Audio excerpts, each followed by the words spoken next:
আমাদের এই খাবার ভার্সিটির পোলাপানেরা খায় তা না, ভার্সিটির টিচারেরা অনেক সময় আমাদের এখানে এসে খায় এবং কি তাদের চেম্বারও দিয়ে আসি। সাহেববাজার থেকে এই সুন্দর পথ ধরে আজকে চলে গেছিলাম রাজশাহী ইউনিভার্সিটিতে। কাজলা গেট থেকে আবার ভার্সিটির ভিতরে যাওয়ার জন্য নিলাম রিক্সা। পুরা ধুরা ধুম্বা চলে চলতেছে রিক্সা। এরই মধ্যে চলে আসলাম রাজশাহীর সবচেয়ে সুন্দর রোড প্যারিস রোডে। এই রোডটা আমার কাছে অনেক ভালো লাগে এবং অনেক সুন্দর। টেবিল এবং ব্রাঞ্চিতে স্টুডেন্টদের এমন বসে থাকার দৃশ্য দেখে আপনার মনে হইতে পারে হয়তোবা তারা ক্লাস করতেছে, নয়তোবা তারা কোচিং করতেছে, কিন্তু না, আসলে তারা দুপুরের খাবার খাইতেছে বাবুল মামা টি স্টলে। এবং আমিও আজকে দুপুরের খাবার খাইতে এখানে আসছি। বাবুল মামা টি স্টলে দুপুরের আইটেমে এমন কিছু খাবার এখানে রয়েছে যেগুলো সচরাচর আর অন্যান্য কোনো জায়গায় পাওয়া যায় না, যার কারণে আজকে দুপুরে আমি এখানে চলে আসি সেই খাবারগুলো খাওয়ার জন্য। তবে এখানে মাছ, মাংস এবং বাহারি রকমের শাকসবজি, তরকারি থেকে শুরু করে আরো অনেক কিছু রয়েছে। তবে এখানে যে জিনিসটা আমার কাছে বেশি স্পেশাল এবং ইউনিক মনে হয়েছে সেটা হলো কালাই ডালের বড়ার তরকারি, এবং আরো একটি পছন্দের তরকারি সেটা হলো মাছের ডিমের ভাজি। এবং এখানে পাওয়া যায় রুই মাছ এবং বাটা মাছের ভাজি, যেটা চোখের সামনে এভাবে বড় তাওয়ায় আপনাকে ভেজে দিই। স্টুডেন্টদের অল্প টাকায় দুপুরে খাওয়ার জন্য বাবুল মামা টি স্টল যেন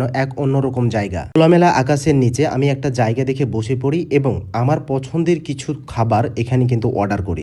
রাজশাহী বিশ্ববিদ্যালয় টুকিটাকিতে আমি এখন আছি বাবুল টি স্টলে, যেখানে আপনার দুপুরের খাবার পাওয়া যায়। এখানে যে জিনিসটি আমি খাইতে বিশেষ করে আসছি সেটা হলো আপনার এই যে আপনার কালাইয়ের বড়া, যেটা রান্না করে বিক্রি হয় 10 টাকা করে, অনেক মজা। আরেকটা হইতেছে আপনার ভাজা বাটার মাছ এবং রুই মাছও পাওয়া যায়, তবে আমি ভাজা বাটার মাছ নিয়েছি। এটিকে পেঁয়াজ দিয়ে সুন্দরভাবে আপনার ভেজে দেয়, এটার দাম হচ্ছে 40 টাকা। এবং আলু এবং পেঁয়াজ দিয়ে এই যে আপনার হচ্ছে মাছের ডিম, যেটা খুবই মজা। তো সবগুলো মিলিয়ে আমার যে জিনিসটা সবচেয়ে বেশি ভালো লাগে, এই যে কালাইয়ের বড়া কিন্তু বাড়িতে রান্না করে খাওয়া হলেও কিন্তু কোনো হোটেলে এইভাবে রান্না করে বিক্রি হয় না, যেটা কিন্তু আপনার এই যে বাবুল টি স্টল অর্থাৎ রাজশাহী বিশ্ববিদ্যালয় টুকিটাকিতে বিক্রি হয়, যার কারণে আমি এটা খাইতে আসছি। তো এটা খেতে কেমন দেখি। অনেক মজা হয়েছে। মাছের ডিম আমার অনেক পছন্দ, তার কাছে আরও ইউনিক কিছু খাবার রয়েছে, তবে আমি শুধু মাছের ডিম, বাটা মাছ এবং কালাই বড়া এই তিনটা ট্রাই করেছি।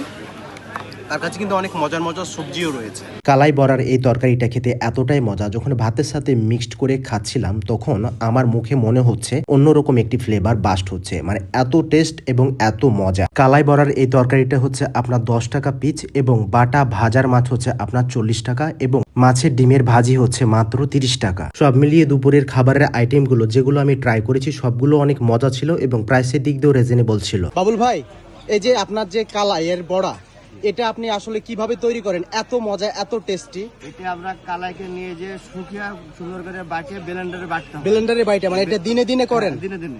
তারপর তেলে ফ্রাই করে তারপর এভাবে ঝোল করে তারপর এটা রান্না করেন না?